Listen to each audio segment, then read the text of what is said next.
Good afternoon. Thank you all for coming today and joining us online for our last session of Preserving Your Family Treasures. So before we get started, I do want to remind those of you who are in person to turn off your cell phones or silence them. And also, per university rule, instructors that are speaking in front of the class in a microphone do not have to wear masks, but they are required everywhere else on campus and any Wichita State University affiliated campuses. So we're going to go ahead and get started.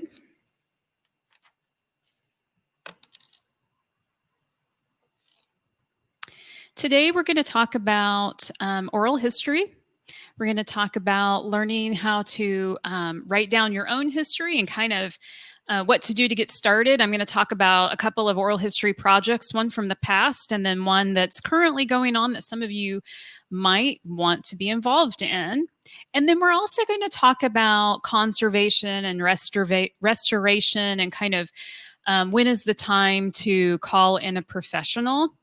And I have some resources for you as well. And then we'll end, as we usually do, with our show and tell.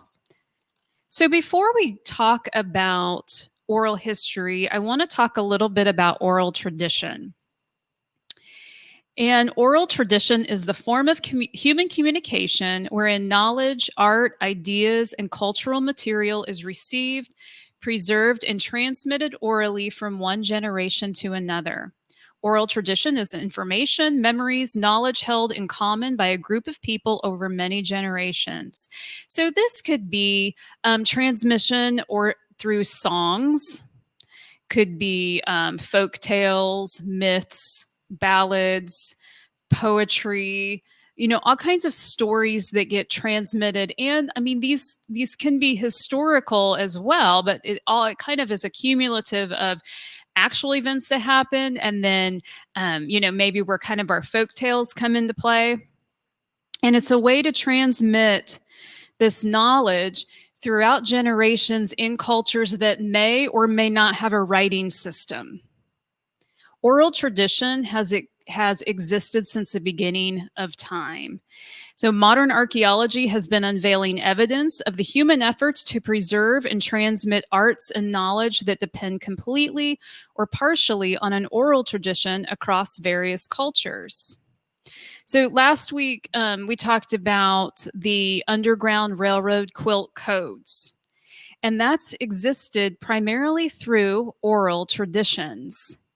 And so sometimes, historians get frustrated with it because there's no maybe concrete proof, So we talked about how there were historians that were disputing the relevancy or the existence of the quilt codes because there wasn't anything written down per se, and there's no evidence to show. But yet there's people that have been descendants of slaves that said, this is absolutely true. This is what my grandmother told me. This is what my great-grandmother told me. These are the codes, and there is a common code. So it's kind of those things that are getting passed down. And there's some oral traditions that we have in our own culture today. Things like, an example would be blowing out birthday candles at a birthday celebration, or even the way we greet each other on the street with maybe a smile or a nod or a hello. Those kinds of things that are unwritten rules, but things that we just pass down, things that we just, we pass on to our children. This is what you do when you greet someone, that kind of thing. That's an oral tradition.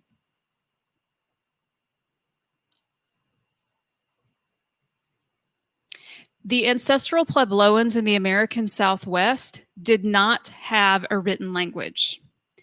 And so they used images carved in stone, pictographs, rock art to communicate to one another and even to communicate to other tribes.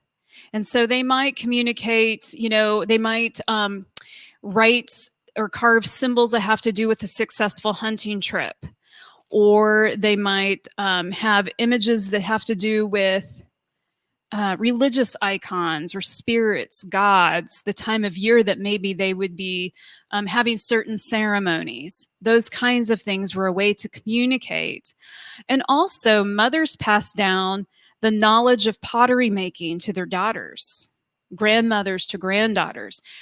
Where do you go find the clay? How do how do you make the pottery for the ancestral Puebloans and for the Puebloans today that still continue this oral tradition? It's a spiritual thing for them.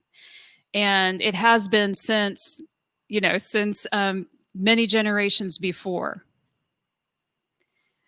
A lot of the religions were passed down since the beginning, like I mentioned, since the beginning of time. So these things were passed down before there was even a writing system. And a lot of the traditions and ceremonies and knowledge about the different religions were passed down. And the island of Papua New Guinea, and Papua New Guinea is divided into two parts, Papua New Guinea and New Guinea, but we'll just call it the whole island Papua New Guinea. In the island of New Guinea, there are over 800 different languages spoken. And some of those languages still do not have, are not written languages. So I know personally of some missionaries that are working in Papua New Guinea, and they're working on trying to come up with a, not only learning the language, but coming up with an alphabet of some kind so that they can teach the people how to read their language and then translate parts of the Bible into that language, which seems like a very daunting task. But there's still this oral tradition is very alive and well in all parts of the world. Thinking back to the first class, when I talked about collections and kind of how people started collecting, the kinds of collections people had, like economic hoards, social prestige, emotional collecting, things like that. There were stories, there were oral traditions that accompanied those items, those objects. And some of those objects were passed down. So parents pass them down to their children and so forth. And so those oral traditions, which we have today too. So you've got your family heirlooms that you've brought, and most of those are stories that have been passed down. Maybe they're not written down, maybe they are. Maybe you're writing those down, and I want to encourage you to write those stories down so that they are carried on to the next generation. So what is oral history? Oral history is a field of study and a method of gathering, preserving, and interpreting the voices and memories of people, communities, and participants in past events. So modern oral history, this is more of like a formal oral history. So somebody, a historian that is doing a formal interview with someone, they're going to have a list of questions. So there's going to be the ultimate question of, what do we want to know? What are we trying to find out? And then they'll have a list of questions that they ask the person, the interviewee. The interviewee is the one that's going to be doing most of the talking, and they're going to be recorded. So in modern oral histories, there will be an audio recording and usually a video recording as well. And so what happens is afterwards, the recordings of the interviews are transcribed, summarized, or indexed. Sometimes they're placed in a library or an archive. They may be used for research. Sometimes they're used in excerpts for publications, radio, video documentary, museum exhibitions, dramatizations, all kinds of different things these are used for. Recordings, transcripts, catalogs, photographs, and related documentary materials are also, you can find all of those sort of in one collection. And a lot of these are online now. And so YouTube has a myriad number of oral history. Also, the Library of Congress. If you're wanting to hear specific oral histories about maybe specific historical events, you can go to the Library of Congress and you can just Google that. They have a search bar, and you can put that in and find all kinds of different things. So I've always liked this quote. Yes. I'm sorry, I didn't hear. StoryCorps, yes. Yes, the NPR StoryCorps. Yeah, that's another oral history project. Then they have a lot of oral histories as well. Yes. Um, every time an old person dies, it's like a library burning down. So, how many of you wish you could go back and ask your grandparents certain things or your great grandparents? Yeah, I think all of us, and I have asked, and sometimes we wait till it's too long, right? And sometimes if somebody's having memory issues, sometimes they can remember things that happened a long time ago. They may not be able to remember what happened yesterday. But then there's a time where it just everything's kind of fuzzy, and sometimes we wait too long, you know. So, but I think that we all wish we could go back and we could talk to some of those relatives and we would ask them certain things. And, you may think your own life isn't very exciting, or maybe you don't have a great story to tell, but you do because you've experienced things that the generation before you and two generations have not experienced or have come after you. So things that your grandchildren and your great grandchildren or your nieces and nephews, they haven't experienced what you've experienced, and so your story is important. When I talked about digitization, and we talked about scanning photographs, we talked about scanning documents and saving those on multiple locations. I told you some stories about recent stories about museums in different parts of the world that had fires and they had lost objects and they had lost files and things, but some of them had things digitized and backed up, and so that was good. And those things we should do because there's natural disasters, there's fires, there's tornadoes, there's floods, all kinds of things that can destroy our objects. But doing an oral history or writing your own story down is kind of like digitizing your memory. Because when you pass away, all those memories are gone too. Now, your family members will have memories of you and there'll be stories that you've told. But if you haven't written things down, and there are lots of memories that no one will ever know because maybe nobody ever asked you, so you never thought about telling it or writing it down. But when you're gone, it's gone. It's like our grandparents. They're gone. We can't go back and ask them things.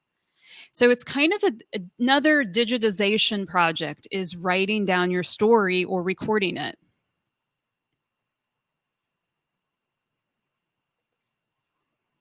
So how did this get started? So in 1942, Joseph Golden, that's a picture of him. He was a writer, but he was kind of an eccentric as well. And in 1942, the New Yorker published an article about him, and the journalist Donald Ritchie said he was going to write a book about oral history, and so he said he was going to wander around Greenwich Village, writing down people's histories. I'll put down the informal history of the shirt-sleeved multitude, what they had to say about their jobs, love affairs, victuals, sprees, scrapes, and sorrows, or I'll perish in the attempt. But he never did. And when he died, they never did find any of his oral histories. They never found any manuscripts. So whether he really did it, we don't know, or he destroyed them. But what happened was he coined a term called oral history. Nobody had ever really called it that. And then later, Alan Nivens, and he was kind of considered the first one to do a formal oral history. He was a historian and a journalist. He wrote a lot of biographies. He did a lot of research about the Civil War, wrote a lot about the Civil War. And, before the audio and visual oral histories, people were writing things down. They were interviewing people and they were writing them down. Well, there was some discrepancies maybe in, how well those were documented, or were they getting everything down, or, were they hearing things right, or, that kind of thing. So, and Alan Nevins was wanting to do a biography about Grover Cleveland. And he found that there wasn't very many things left behind about Grover Cleveland, such as letters, diaries, memoirs, kind of things that biographers love to have because that's going to give you information. And he thought, wouldn't it be great if we could interview people and we could get these things recorded and transcribed so that we had this information from the person themselves? So doing things in real time while those people are still here, and then we would have that information. And so he conducted his first interview in 1948 with New York civic leader George McKinney. Now, at the time, Alan Nivens was at Columbia University. And so they started, shortly after that, they started an oral history research center, which supposedly still is one of the largest oral history archival collections in the nation. And so that kind of started in the 60s and 70s. More formal oral histories were being done. And they were doing more like social oral histories, kind of talking to the everyday American on how things were, how is your life, different parts of the country. Anthropologists were doing this with other cultures around the world and kind of doing these interviews and recording them. And then different oral history organizations started to pop up in these oral history research centers at universities, that sort of thing.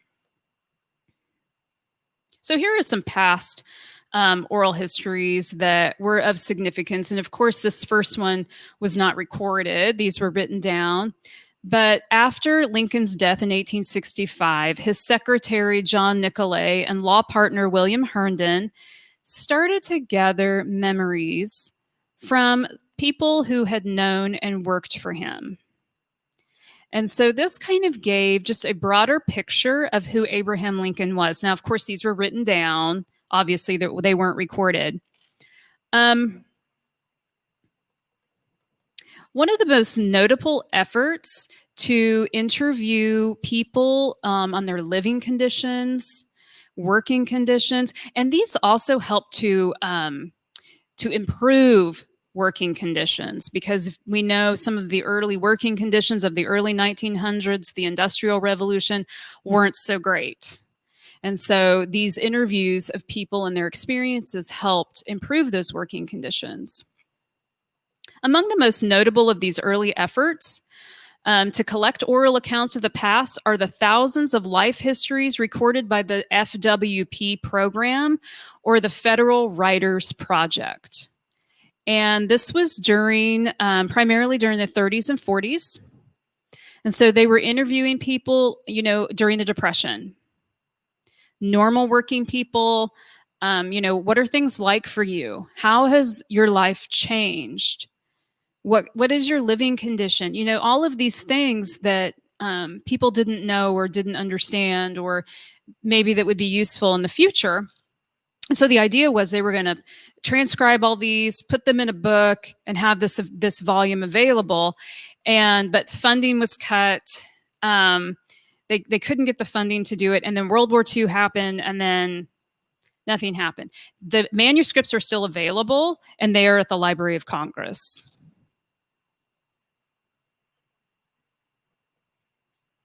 The best known of the FWP life histories are the slave narratives, elicited from elderly former slaves living in the South. And so these are also available on the Library of Congress. And some of these slave narratives, it's really interesting to listen to, but some of the quality of the recording is not good. And so it's really hard to hear. Some of it's better than others, but some of it's just all you can hear is static, and you can kind of hear them talking, but you can't really make out what they're saying. And so sometimes I'll have that transcript so you can read it at least. So that's one of the nice things about having the oral histories transcribed, so that in that way it makes it accessible for everyone. So if you can't hear it, you can read it. So also, Holocaust survivors has been a really important oral history. A lot of what we know about what happened to the Holocaust survivors, what happened in the concentration camps, was from people that lived through it. Some of the information that was being put out at the time was not exactly 100% accurate on what was going on. And so hearing from these survivors and how they survived, that's how we know a lot of what we know is from those survivors. And recordings of forgotten languages. I think these are really interesting. So there's been oral history projects that have documented the last known survivors that spoke maybe the Wichita language or something, the last known survivor to speak Native American languages fluently or other languages in the world. And so, this is once those people are gone, then that language knowledge is gone, but yet we have these histories. And so those are really important. On YouTube, and I wanted to show you a clip, but YouTube has all kinds of copyright laws and things.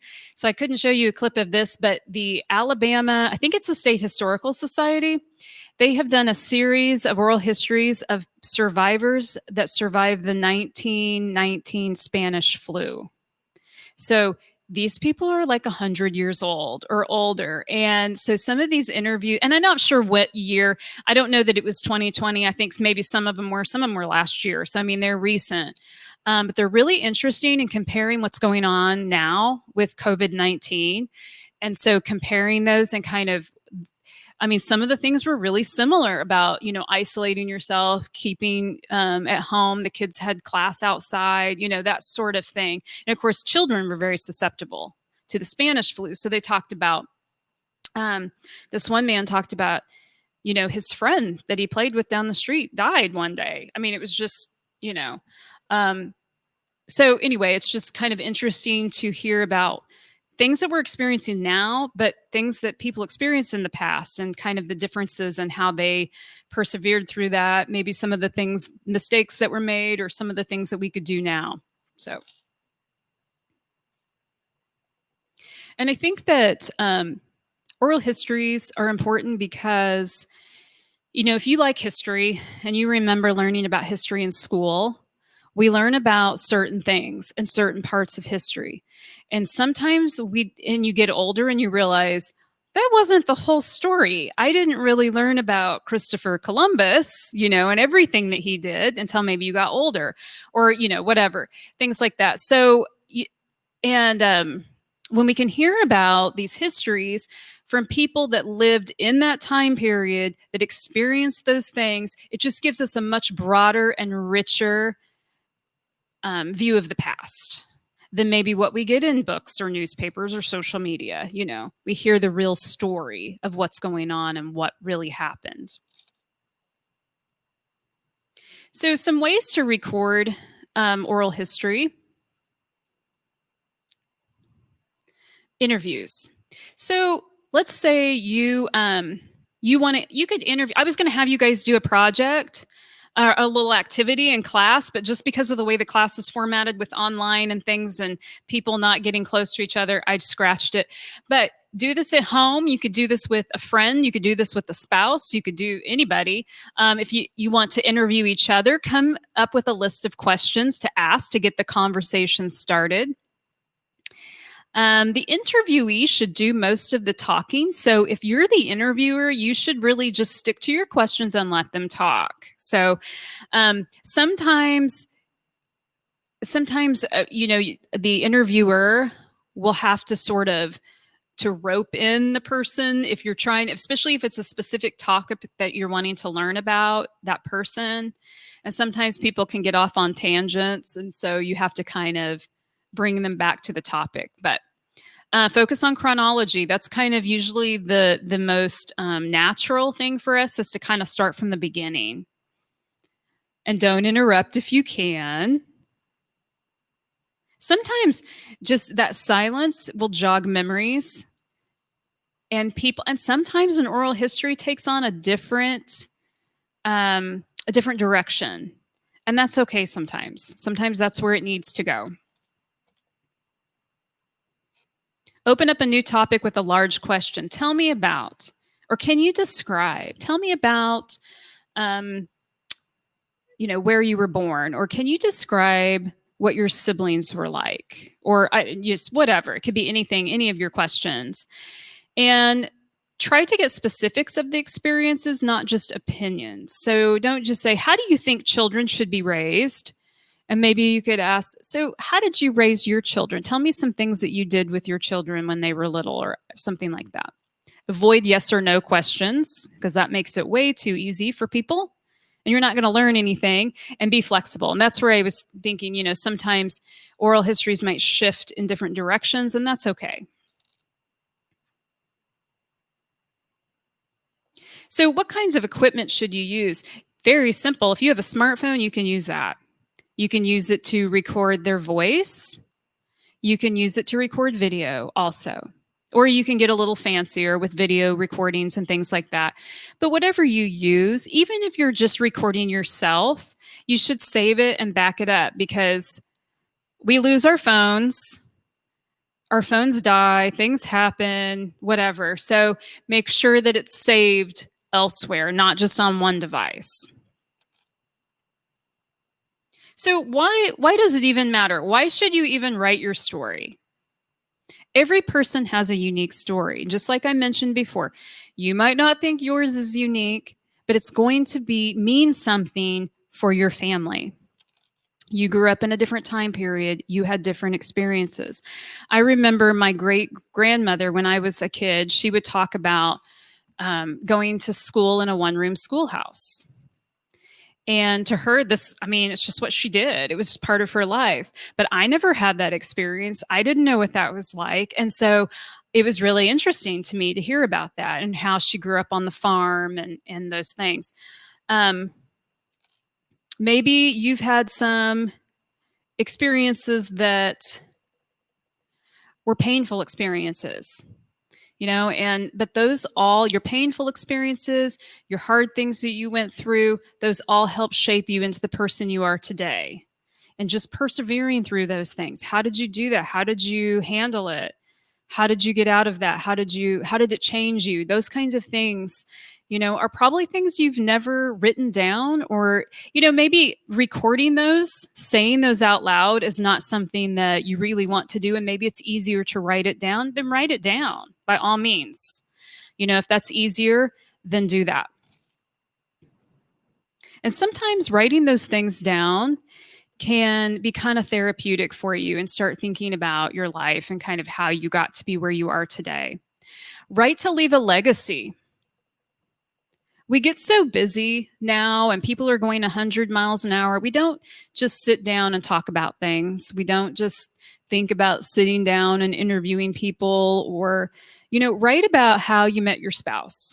Where are some places that you went to when you were dating? Just things like that, just fun things. Just you can write about those experiences to kind of get you thinking. You don't have to start off with the hard ones. Write to preserve family history. What was it like growing up with a black and white TV or no TV at all? What was it like using a rotary phone? What was it like to have to go? I remember, I didn't have a cell phone when I was a teenager. And so if I was out late and was going to be late or something, I had to go find a payphone. My kids have no idea what that's like. They have no idea. They've got their phone attached to them all the time. So, what was it like? What was it like not having the internet to look things up? Just simple things that you might not even think about.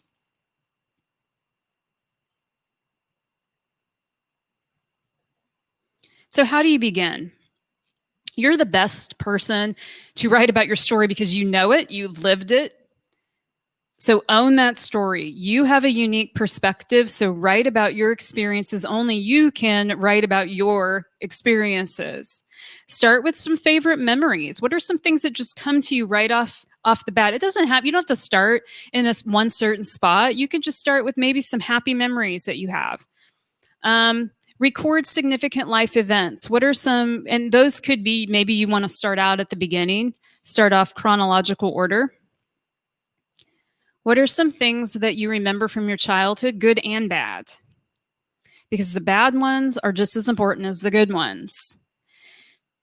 And some of you may have had your share of bad experiences, but you've all are here, so you've all lived through them. So write about that.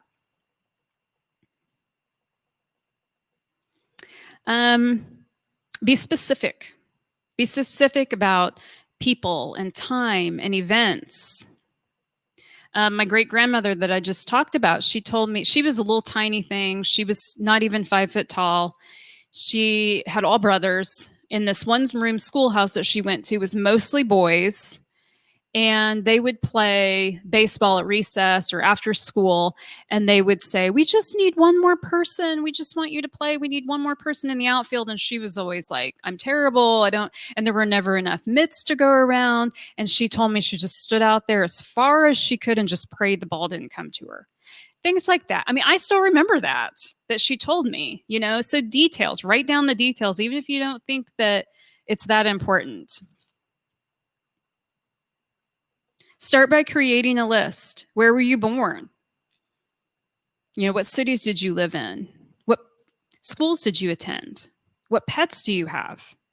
That sort of thing. One of our online students, Carl, he mentioned Ancestry.com.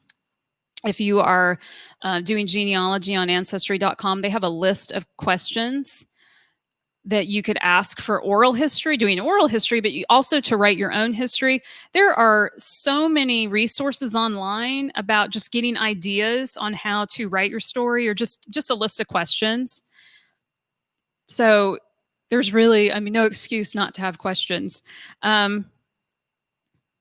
Use your own voice. Don't try to sound scholarly or worry about grammar or all of that. Just write how you speak. It's okay. It's not for a grade. So this is just for you, and this is for your family. And maybe add in things that are important to you. Like maybe if there is a Bible verse that really means something to you, or maybe a recipe books are wonderful family heirlooms to put together. Maybe there's a recipe that's just been in your family for generations and you want to include that. Maybe there's quotes that you particularly like, or maybe it's something your dad always said. So it could also be memories about other people. Say, well, my grandpa always said this, or he did this. So even writing memories about other people can help too.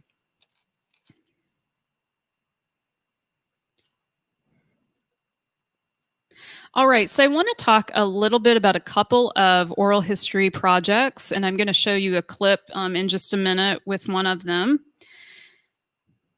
This is something from the Flint Hills to the White House. So this is a project that was done in Butler County a few years ago. There was actually a group that met from about 2009 to about 2017. This picture is Madeline and Stanley Dunham with their daughter Stanley Ann. Does anybody recognize those names? No. Okay. You do recognize those names? Do you remember who they are?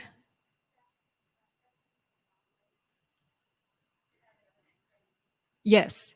So, yeah, she is correct. So, it is Madeline is President Obama's grandmother, and she grew up in Augusta. Stanley is President Obama's grandfather, and he grew up in El Dorado. And then the little girl is President Obama's mother. So there was a group that met that started at Butler Community College, and it was a group of people that felt like we really need to chronicle this history, because we have a president of the United States that family kind of had roots in Butler County. And this was a nonpartisan group. So it was full of Republicans and Democrats. It didn't matter because this was history. So they're all joining together for the sake of history. So that's what kind of united them there. And they recognized a civic duty to preserve a presidential heritage and honoring the role of a Midwestern values in the strength of a nation. This group focused its efforts on collecting oral histories and artifacts, developing educational tools, and providing a website in order to make these resources available to the community, which I'll show you this website in a minute. So the idea was, here is this biracial man who, had roots or had family from the Midwest, and he made his way to the White House. So it's kind of this idea of sort of this unlikely journey of a president. And so one of our elementary schools in Augusta, Garfield Elementary, They were sort of the headquarters of this event that was going to be planned in the community, and they worked on doing all kinds of presidential histories and programs and skits and things. And there was an event that was put on in 2013 at Garfield Elementary. There were exhibits, and it was kind of highlighting the 30s and 40s, primarily late 30s, early 40s. There were 16 oral histories done in Butler County. Several of those were in Augusta, and the idea was to find people that knew Stanley and that knew Madeline and could talk about them and talk about the time period. Early on, the idea was, let's gather some artifacts and personal, belongings of Madeline. And the thing was, nobody had a contact to be able to find out if items could be donated. They contacted the White House. The White House didn't answer. But so we had to rely on just things like yearbooks and some pictures that people had that lived in the community. Turns out Madeline and Stanley were just ordinary teenagers when they were growing up in those cities. And so, but there were people that knew them, that were friends with them or acquaintances with them. And so that was kind of the idea, is to interview some people that went to school with her. And then this event was planned, and some of these oral histories were shown, and important people were invited to speak. The celebration was sponsored by the Kansas Humanities Council, Central Kansas Community Foundation, the Augusta Historical Society, Butler County History Center, the Community College, Wichita State University History Department, and the school system. So it was a pretty big event. But to me, the best thing that came out of it, and this is why I was talking about sometimes oral histories go different directions, is because some of these people didn't really have a lot of memories of Madeline. There was one, and she would not talk about it in her oral history. There was one little lady that she said afterwards that she remembered that she and Madeline would sneak out of class and go smoke behind the school. But she did not want that known on the oral history for all time, for everyone to see. So, but I'm telling her story now. But most of the people that did the oral histories in 2013 have passed away. But what happened was, it was more of just what life was like in the late 30s, early 40s in Augusta or in El Dorado or wherever. And so it kind of gave some interesting stories and interesting insights into what was going on. And so one of these, and this is what we're going to watch part of this clip, and this was from Raymond Teagarden. And I was sitting in this interview. I did not do the interviewing myself. It was so the person you hear talking is a former English professor at Butler Community College. I was sitting in the room with his wife and one of his daughters. And at the beginning of the clip, the girl he talks about is Madeline. I think he calls her Marilyn, but it's Madeline. But anyway, that's not really the important part. He goes into something that happened when he was on the football team. It's a racial thing, and I thought it was pretty remarkable for the time period at that time. So I'm going to have Tat play that for you. 3 boys, and of course, at that time we were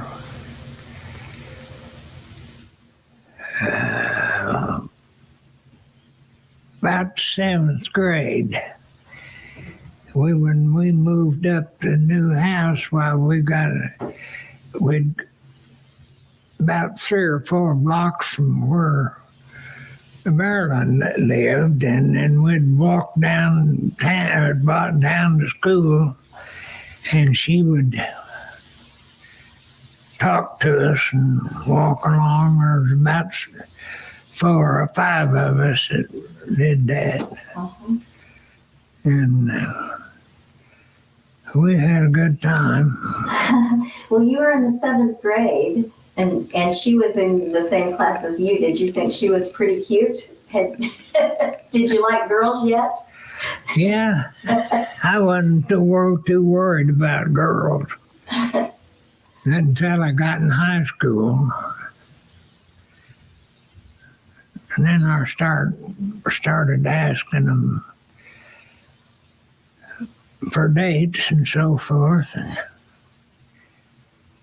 I never did ask her, Marilyn. I should have, but I didn't, because she was pretty sharp. She was a brain, in my opinion, anyway. But I hear you did hang out together some. Can you talk about that? Oh, yes. Well, we'd go, they had a little hamburger shop down there, and we went down to that and had a Coke and something like that about every other week. Was that a bunch of you, or was that just you and Madeline? No, I never did go out with her. One-on-one. Yeah. But I liked her. She was a pleasant girl. Do you remember what made you think so?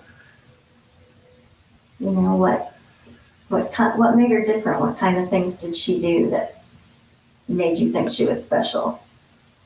Well, she tried to teach me. What? That was about impossible. What subjects? What? Do you remember what subject she tried to help you with? No, about anything.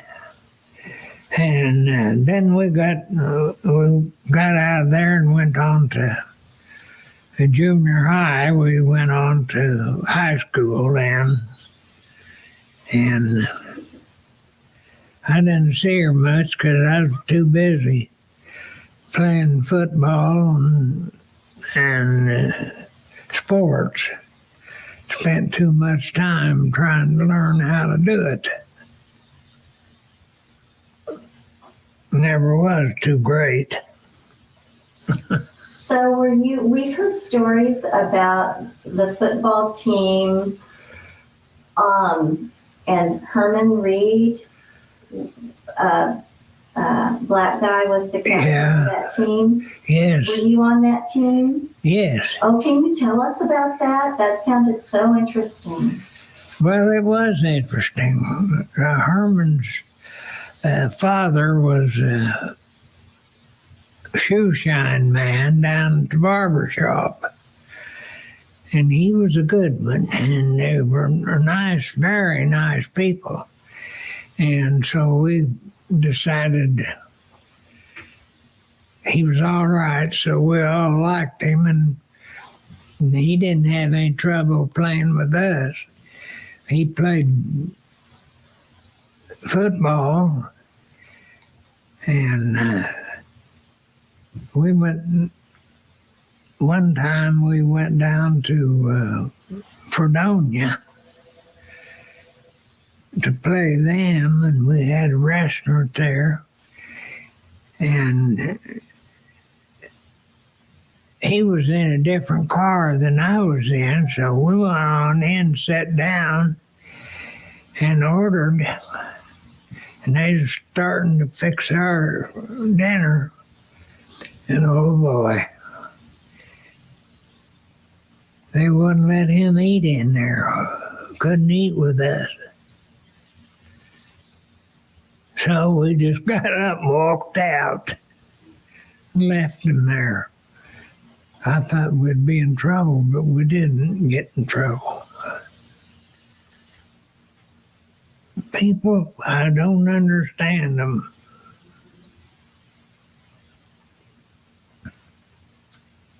You were way ahead of your time. I don't know. Anyway, we enjoyed it. There was a story about him being.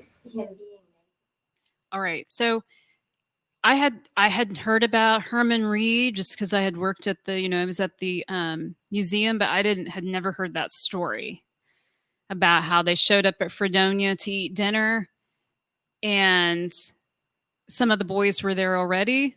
But when Herman got there, they said, Well, he's going to have to wait outside. And the whole football team just got up and left. So I thought that was a pretty neat story. Herman Reed and his family went on to move to California, and then he went on to play pro football, but don't ask me what team.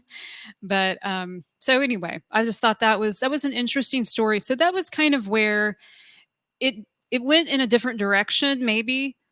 She did ask him some questions about Madeline, but then she did kind of bring up that story, so it got him talking about it. But that's kind of what oral histories can do. And Raymond's gone.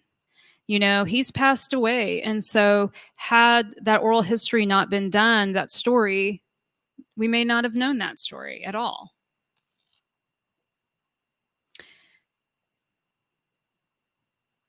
So this is the website, and all of the oral histories are on the website. So, and what's nice is they've transcribed them. And so they'll tell you which, at what time, what minute in the oral history, certain people are talking about certain things. So because a lot of them are like an hour long, like Raymond's is an hour long. So you can kind of go through and pick out, oh, I want to hear about this, or, so that's a nice way to do it. So I want to talk about another project that's going on. And then after this, we'll take a break. The Veterans History Project of the American Folklife Center collects, preserves, and makes accessible the personal accounts of American war veterans so that future generations may hear directly from veterans and better understand the realities of war. So these are the wars that they're collecting oral histories from. The United States Congress started this in about 2000. And the AARP is the founding corporate sponsor of the Veterans History Project.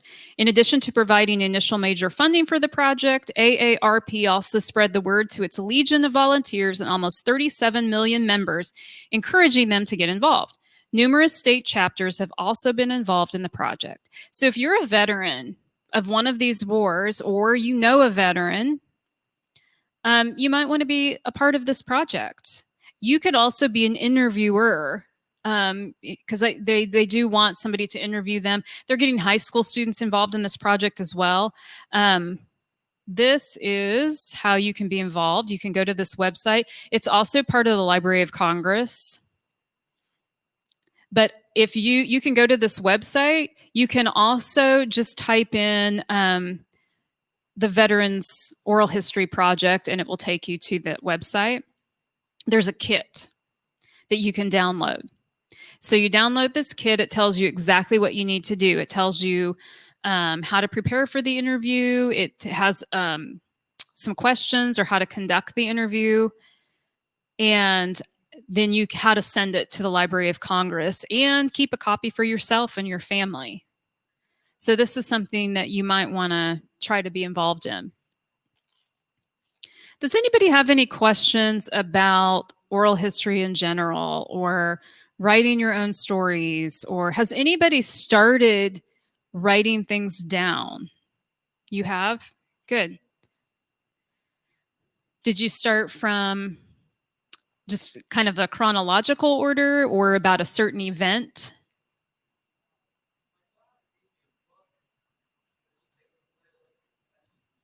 Okay.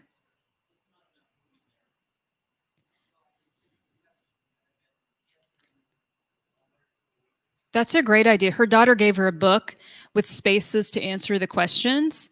And so she said there's not enough room in the book to answer the questions, but she's been just taking a few stories or a few questions at a time and writing those down. That's a great idea. No pressure there, right? You just do a few at a time. Yeah. That's a good idea. And it's not something that you have to do all at once. And even if you decide that you're going to interview your spouse or something, you don't have to spend hours and hours, doing it. It could just be maybe bits and pieces of time and getting those things down. Well, let's go ahead and take a 10-minute break, and then we'll come back and talk about conservation and restoration.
All right, let's go ahead and get started.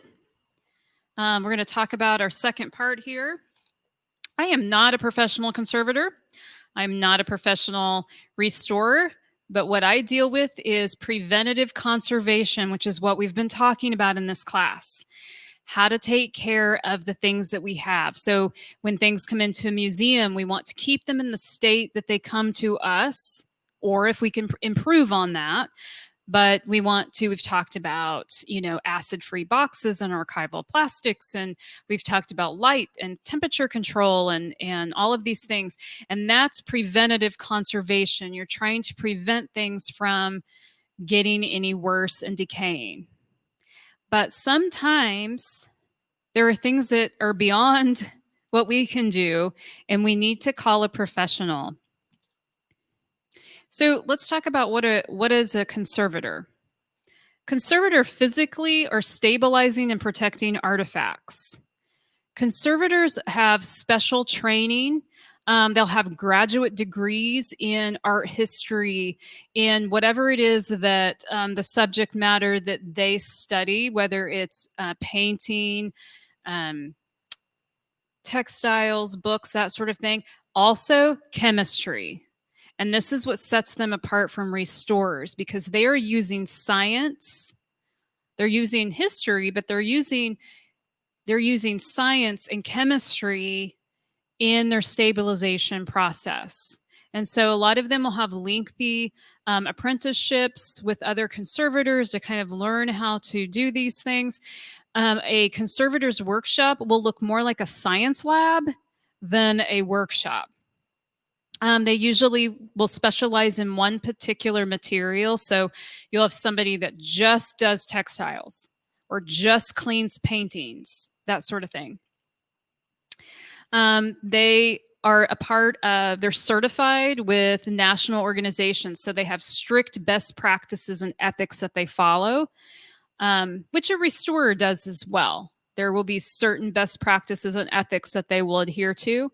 They work in a variety of settings like cultural institutions, state historical societies, large museums.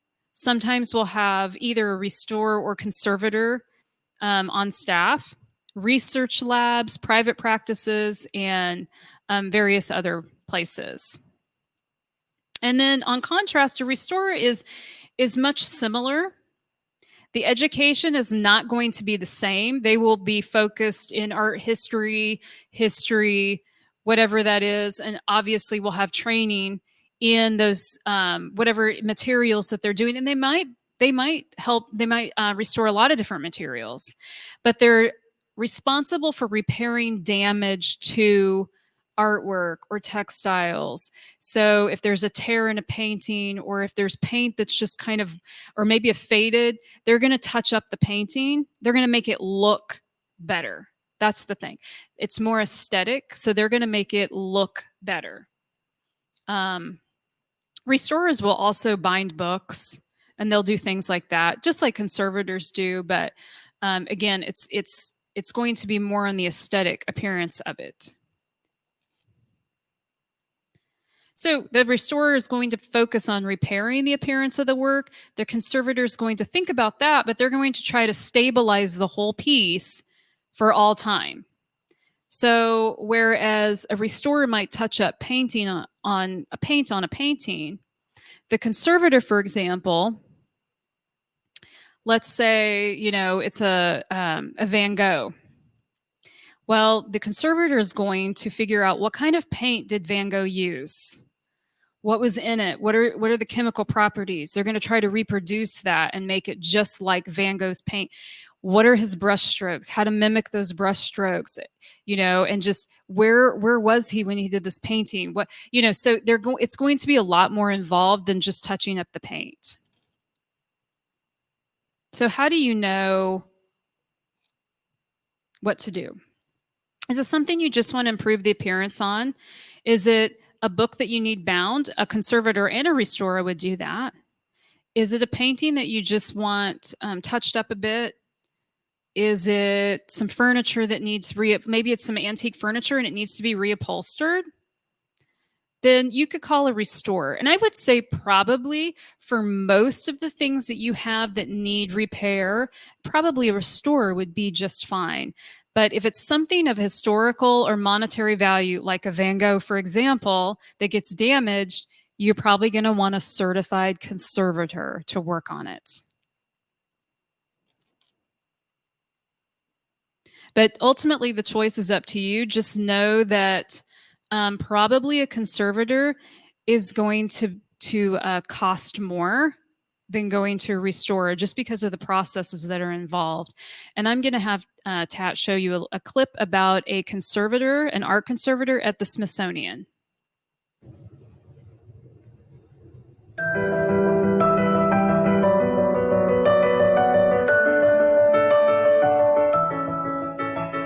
Conservation is important because you're basically looking to keep as much of that original material intact and preserved as possible. And so any treatments we go are geared to conserving the artwork and making it so we can preserve it for future generations. My name is Amber Kerr, and I am the Chief Conservator at the Smithsonian American Art Museum's Lunder Conservation Center. And I'm also Senior Paintings Conservator. I work to care for the collection of the Smithsonian American Art Museum, treating the paintings and making sure they're ready for display. So here's the painting in what is basically a normal light. And then we're looking at the colors the way they are to our eyes under regular lighting. And then when we toggle it off, you get to see what happens to those very same pigments in the UV light. And you think about being a balanced conservator, you want to have three strengths. Those three legs are real important. It's basically the sciences, the studio arts, if you think about compensation for loss, and then art history, understanding the art context, how it was created. And when you're actually going into considering becoming a conservator, you need to take studies in all three of those areas. No two paintings are alike, so every treatment is very unique, and you need to establish what that painting needs and then what you need to remove from that surface to make it look its best. So the two things I do looking through this microscope is the first thing is I'm kind of probing around to find out where things are loose, and I can actually see if I have a loose paint flake and if I need to add a consolidant. I basically will feed the consolidant very carefully with this narrow brush into the cracks. We actually have a code of ethics that we follow. So the art history helps us to understand how we're treating an artwork and that we're being sympathetic to what we call the artist's intent. But as the varnish aged, it made this warm amber glow to the painting instead. So we chose to remove his original varnish because it relays what he wanted more, which was the stark Midwest light. I should have mentioned how much patience is needed. That's a true test. In fact, one of my favorite, which is a great art history science sort of story to tell, is the Winslow Homer piece, A Visit from the Old Mistress.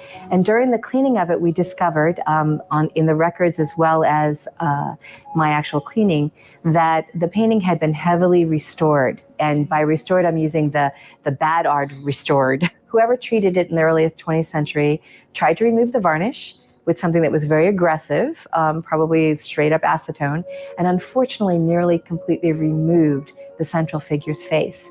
And in knowing Winslow Homer and the art history side of it, what's real important in his paintings is the storytelling going on. And there is a very strong look between the characters.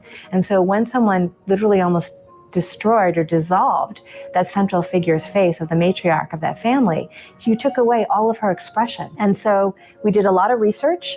I was able to find photographs from the turn of the century of the painting before it had been conserved in exhibition catalogs. And I used those images to be able to reconstruct the face. Her look was so important in the way that she was glancing at her old mistress and what was happening there dynamically. So historically, it was real important to bring that painting back as close to original as possible. On a broader scale, the importance of conserving our cultural heritage in whatever it may be, whether it be buildings or statues in our middle of our towns, or the paintings that get generated that document history before photography or even afterwards, creative expression. It's so important to understanding who we are as people. And by that I mean anywhere in the world. It reflects the creative spirit of humanity. And so being able to preserve that so that other people could look at it and learn from it and be inspired by it is such an important field.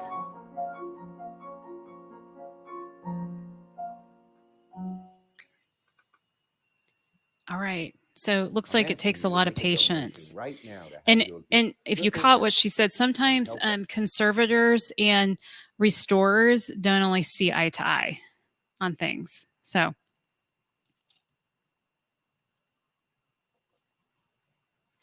when do you call a professional? So you have something that needs to be, that maybe you have something that's been damaged. Maybe you've had smoke damage or water, or you have something that's torn or something that needs to be clean, and you're just not sure that you should do it yourself. You're not sure, you're afraid that you might make it worse. That's when you should call a professional, even if it's just to get even if it's just to get an estimate or just to get an idea on what you should do, or if it's something they can do. There are things that are just irreparable. And so, but talking to a professional would let you know that. So here are some resources. Now, these are resources that I know of or I have found. I'm sure there are a lot of others out there, and I'm sorry I don't have something for every material, but I do have some other resources that kind of cover the other materials. But these are some try to find some that were more local. So if you have a painting, and I know we had an online student that was asking about paintings, this is where you need to go.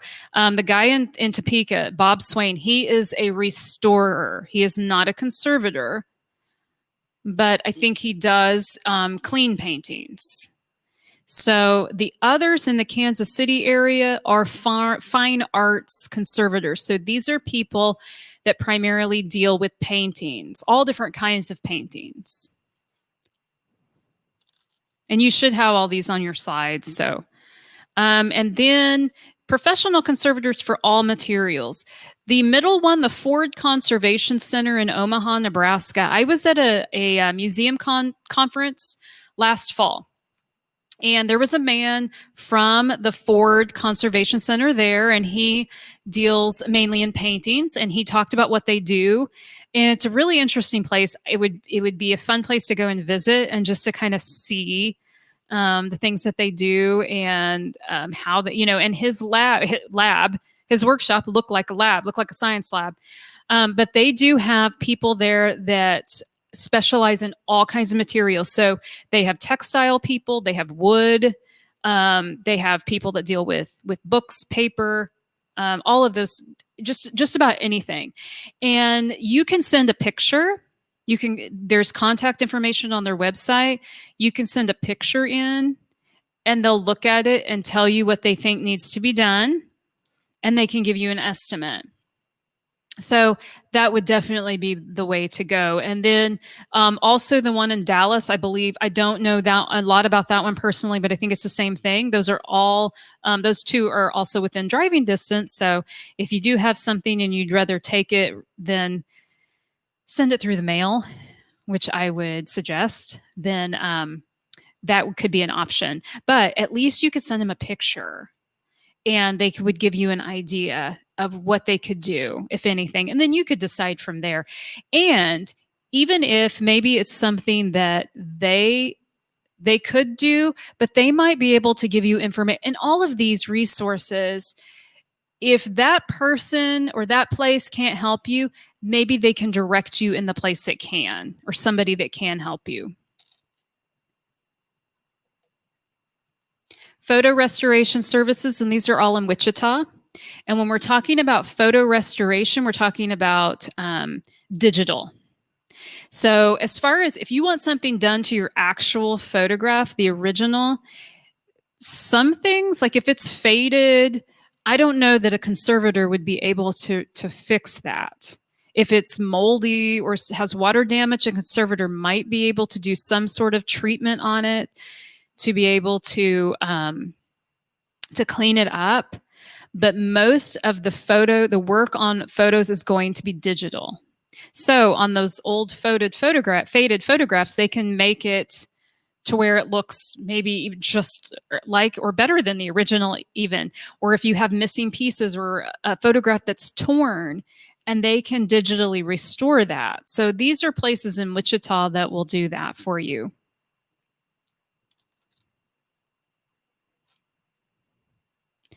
This is in Wichita. It's a Brown Bindery and Conservation. According to their website, they also give classes in kind of how to take care of your books and things. So there was somebody that was interested in having a Bible rebound, a family Bible. So this might be a place that you might want to check out.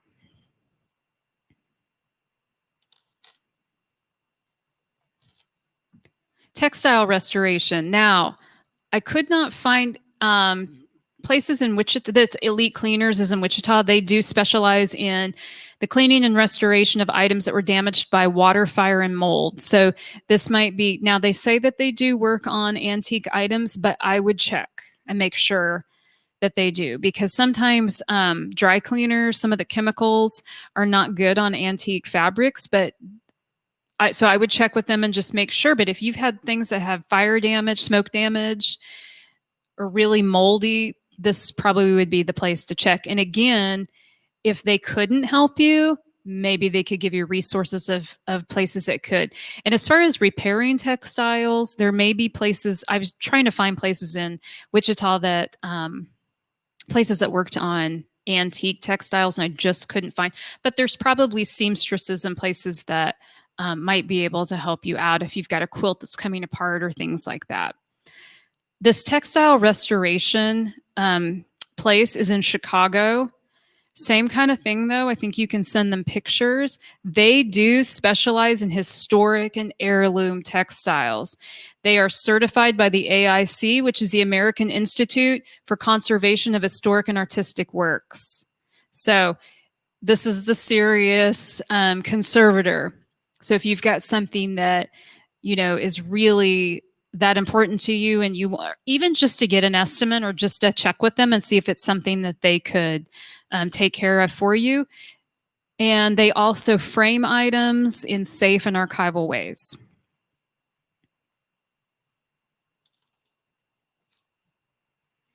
And then this is just general information about taking care of your resources. And I think taking care of your heirlooms. A lot of the things that I gave you, some of those handouts most of those were from the Library of Congress or the Smithsonian. So there's just tons of information there. So you can look up, go to the Library of Congress. They're going to give you information on mostly paper things. But the Smithsonian has how to care for just about everything. So if you need to look up some tips or resources or things, those are really good places to go to find information. Does anybody have any questions? Don't ask me art conservation questions, though. Yes.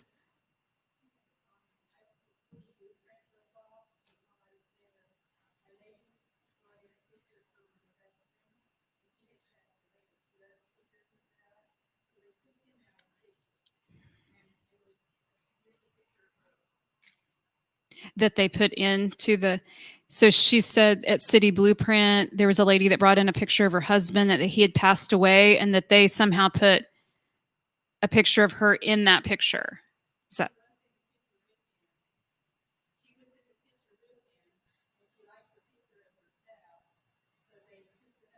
Oh, okay. So it was a picture of her and her husband, and she liked the picture of herself so much that she had that part taken out, or had her husband taken out of the picture. So, hey, whatever. But yeah, City Blueprint is another great place that will do. I'm not sure how much digital restoration they do. I know they do some, and also if you want things scanned and blown up, they're wonderful with that. Yes. Mm-hmm. Douglas Imaging.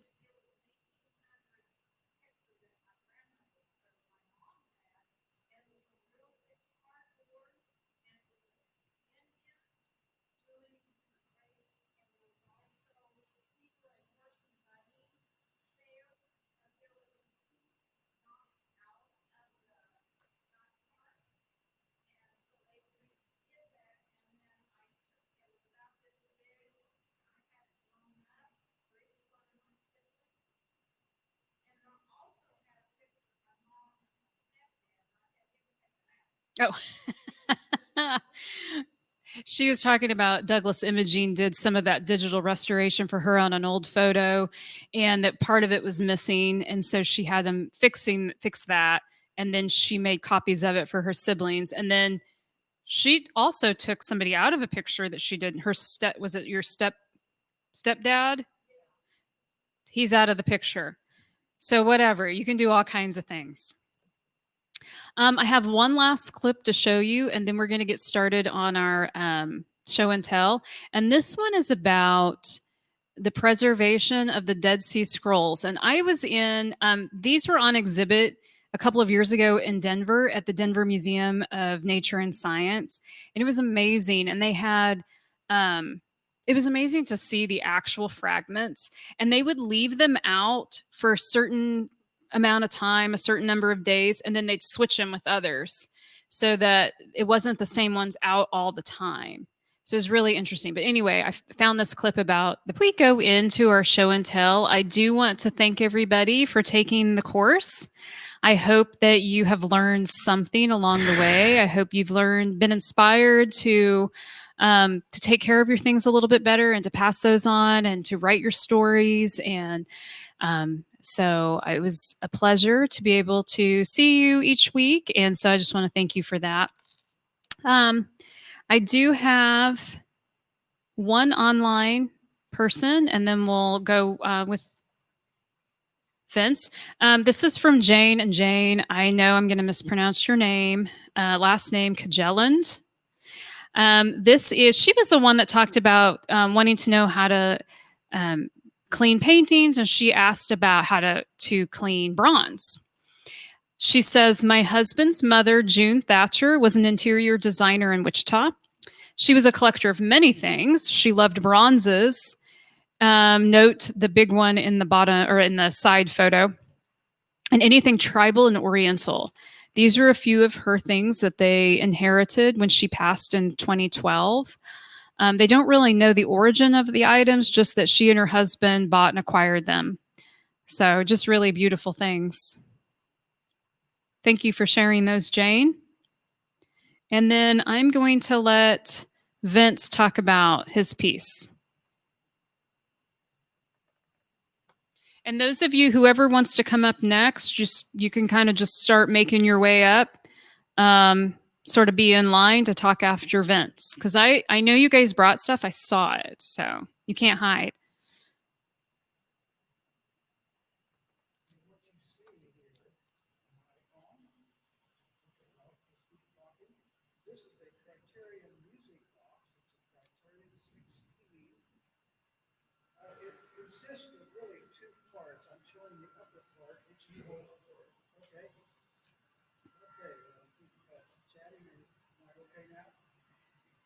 He's working on it. Okay, yes, it's on. Okay, there's two cabinets in this criterion.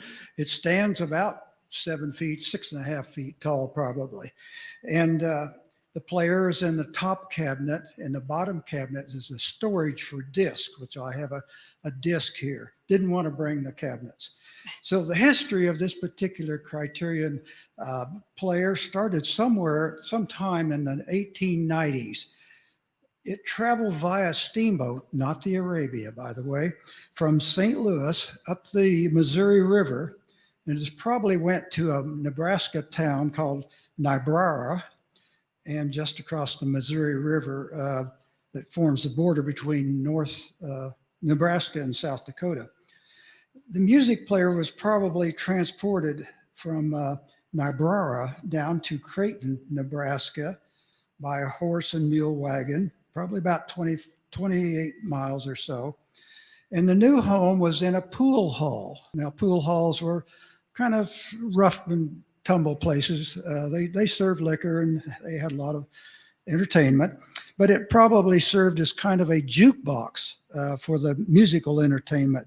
And that probably went on for several years. But sometime in the late 1920s, possibly when the economy was going bad, or the early 1930s, the pool hall apparently went out of business and they conducted an auction. My wife's grandfather he was an older gentleman. He was born in 1867. He was a jeweler and later a doctor. He practiced in Creighton, Nebraska, and he attended the auction and purchased this very player. So the grandfather had it transported home, but the grandmother, my wife's grandmother, she was 18 years younger than him, but she ruled the roost, and she said she wasn't going to have this in the house. So the grandfather had the music player put in a wash house, you know, a little building out back that they used to wash clothes in, heat the water and soap them down, and that was a fairly good place to put it as far as she was concerned, as far away from the house. And so it was unused for many, many years. So upon the death of the grandfather and the grandmother, the music player was passed to my wife's father and mother, and they lived in Concordia, Kansas. And this was about in 1968 or so. The player was placed in the family room and was used on special occasions. When my wife's father and mother, they moved to a warmer climate in Arizona, and so it passed on to my wife and is in our home now. So this transfer took place in 1990s. It's been in the front room on display from now, and it still works and it sounds quite resonant. The playing mechanism, you know, it's much like this little tiny music box. Very simple tune there, but it operates on that same principle. When instead of a little cylinder, it had a large metal disc. This is about 21 inches in diameter. And this particular disc, by the way, is by John Philip Sousa and Stars and Stripes Forever. The latest patent was 1898, I believe, on there. So you get an idea. We have about 75 of these, and they were all types of marches and waltzes and overtures, and includes some sad and slow tunes. But this is a long ways from that old trip up the Missouri River. Questions? Thank you, Vince. Okay. I think it's neat that it still plays. Yes. That's pretty amazing.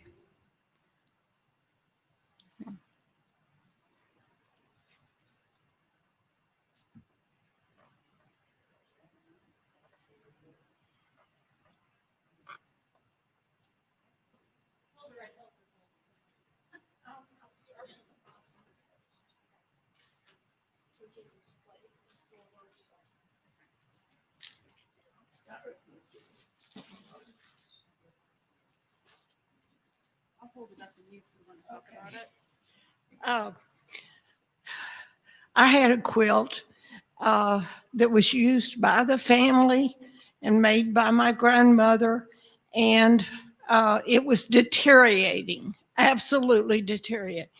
And I decided to preserve it, and I used acid-free cardboard behind it. And I did have to repair it.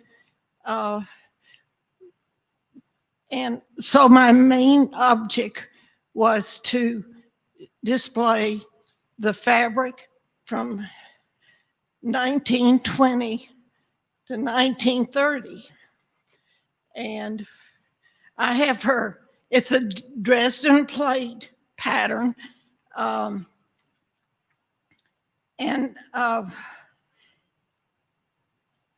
It was quilted probably, well, she lived in 1874 to 1961. And I put my name on the bottom as the person who composed this picture. So it does stay in the family. That's a really good way to display a piece. Here, let me get that.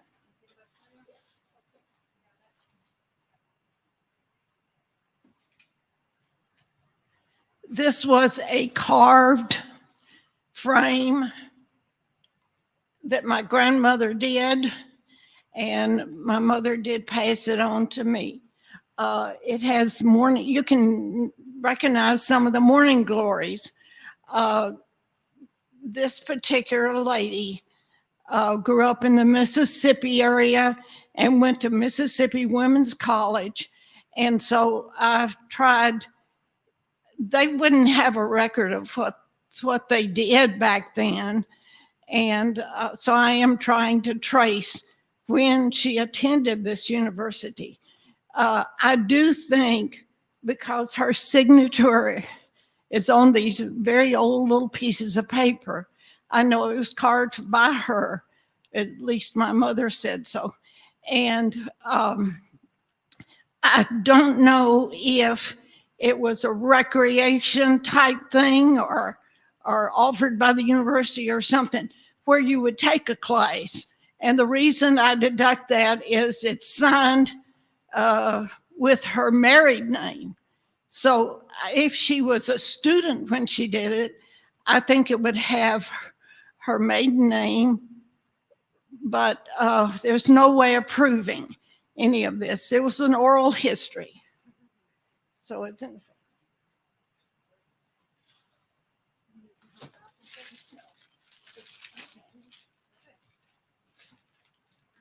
All right. Who's next?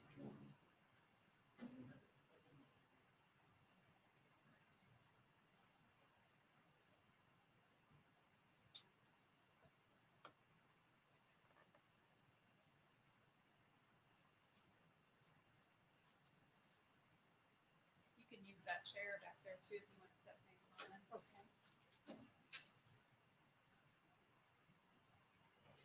And she's got her gloves. Look at her. I learned in this class. These were my grandmother's gloves.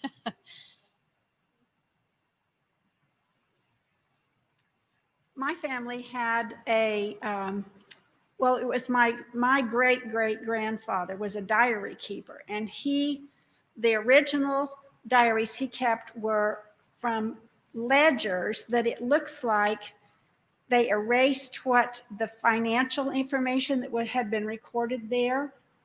And then he wrote diaries on those pages. But then the later ones are small diaries like this.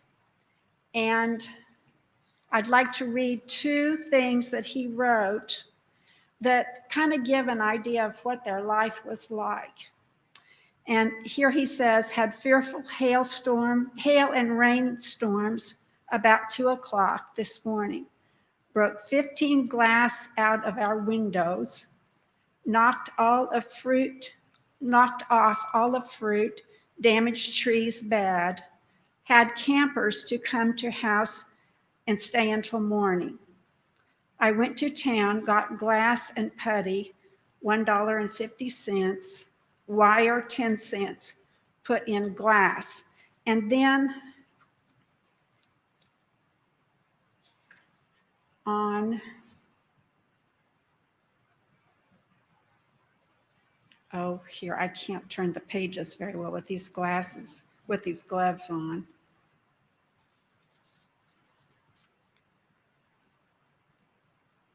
Oh, this was 2 days later.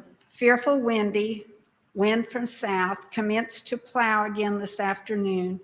Did not do much, got blues too bad. And he spelled, instead of B-L-U-E-S, he spelled it B-L-E-W-S. Hard prospect for trees and wheat. And, you know, they had such hard times. This was in Great Bend, Kansas. And they are just treasures that we appreciate, being able to know what their lives were like and, you know, read about things that in the family. I have one cousin, a distant cousin, that transcribed as many of the diaries as she could get people to send, because they're scattered all over the country now, these diaries are. And, you know, some people mailed the diaries to her. She transcribed them with an old typewriter, and then we have copies of those. So I'm going to open this up and you can see what he wrote about President Lincoln. It's very brief, but it was April the 15th was when Lincoln was assassinated. And on the 16th in Great Bend, they heard about it. And then, in the next week, there was a service in town. It's so special to have all of those diaries too, still. And you have two, yeah. Do you want to?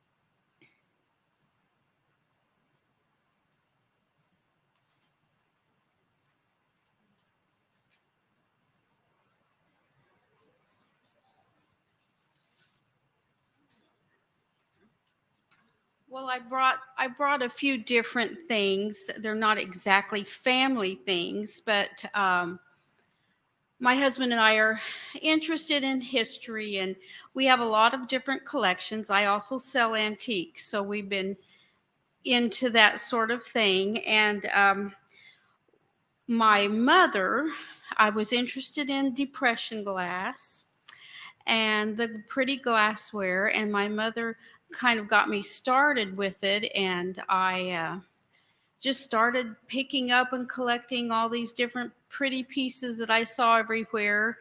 And that's how I started selling, because I got too much and I decided I need to stick with one pattern or so, which I didn't quite make, but do that. But anyway, I brought a pink cherry blossom is one pattern that I have that my mother started me on. Depression glass was mainly in the 1920s, and clear through the 60s, some of the books go up to. And the cherry blossom was made in 1930 to 1939 by the Jeanette Glass Company. And if you're trying to look for different patterns, they made all kinds of different patterns, but you have to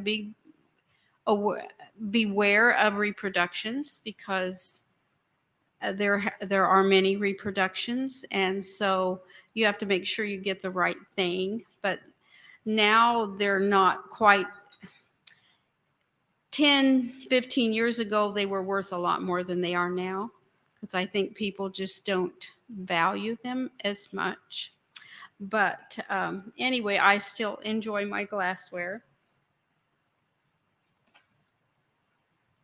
Then we also have a collection of World's Fair items, and which we enjoy. That we've got all kinds of different things, and this one is from 1893, and I got to thinking about it. This is how we purchased it, and I'm sure it's probably not in acid-free anything, so I might have to do something about that. But I looked up the World's Fair started in 1791. So it's been going on for a long time, and it's international. Nations get together and kind of show what they have done, or different things that they have invented, or that sort of thing. So it's just interesting. I have a lot of different things, little compacts I enjoy, and so I brought that. And there's a couple of other things.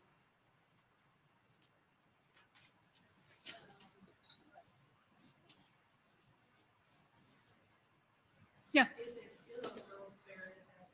I don't think there's not still a World's Fair, is there? I'm not sure. Well, I looked up, and if you look online, they were talking like there was one even in 2019 of some kind. I don't think it's like it used to be, but I think they still do it somewhat. There was one in the 80s, I think, kind of the last big. But I don't they know. seem to still do it Probably not this year, but they still do it some.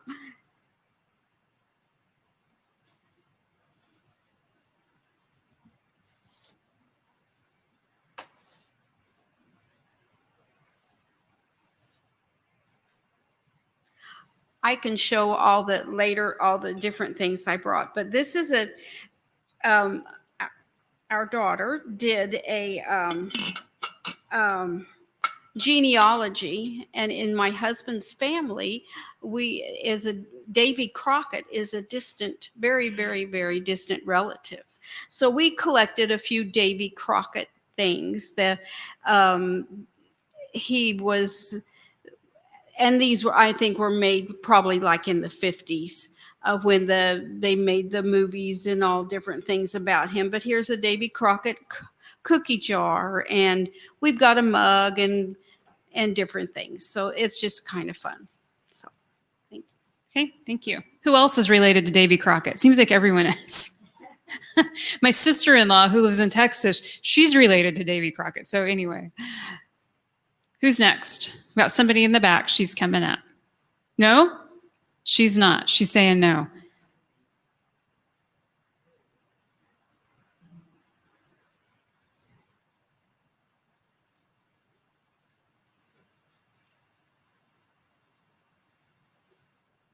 I would be disappointed if you didn't bring something today.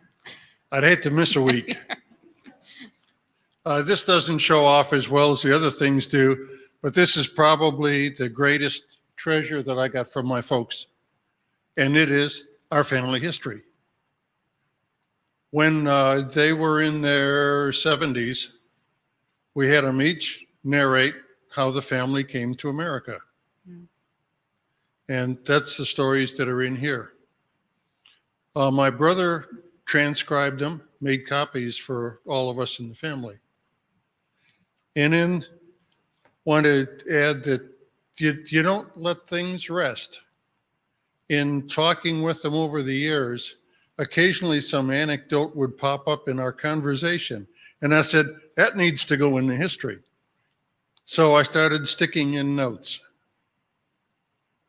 And then a couple of years ago, when I started researching our family history online and things like that, I digitized this whole thing, added in the anecdotes that I'd gotten over the years, and then also other things that I'd picked up from my own research later. So this has kind of grown on since then.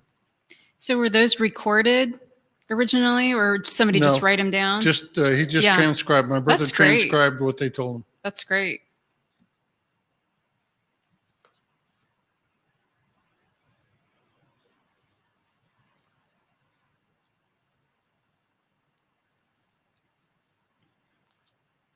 This is historical, but not come down through my family. Oh, pretty. This is a poster from World War I asking people to buy, Liberty bonds. What amazes me about this, I don't know if you can read all of these names over here. It says Americans all, and then it gives a list of names of people, family names, just to indicate the diversity of the population. And You can pronounce that one for them. there's a Greek one on here, Papadrikopoulos or something somewhat similar to that. What's amazing to our family is that this name Cheka is on here. That's my mother's family name. And there were probably, would be from 1918. There were probably maybe, and I might be being generous, maybe 200 Chekas in the country out of several million people. Why were these names selected? Did Christie, who is the artist, did he get to choose the names? Or did the government, whoever, asked him to make the poster, did they give him the list of names? Don't know. Hmm. So That's interesting. That's beautiful. The World War I Museum in Kansas City has a lot of those posters hanging up. If you've been, they've got a whole area of those posters. They're really pretty. Because this is so large, I did take it down to City Blue several years ago. You can like, oh, thank you. To make a smaller copy, poster size, a 3 by 2 foot kind of thing. And then I made copies for all my nieces and nephews as well that were more like 8.5 by 11. And I'm donating this to the Saunders County Museum in Wahoo, Nebraska. Thank you. Anybody else?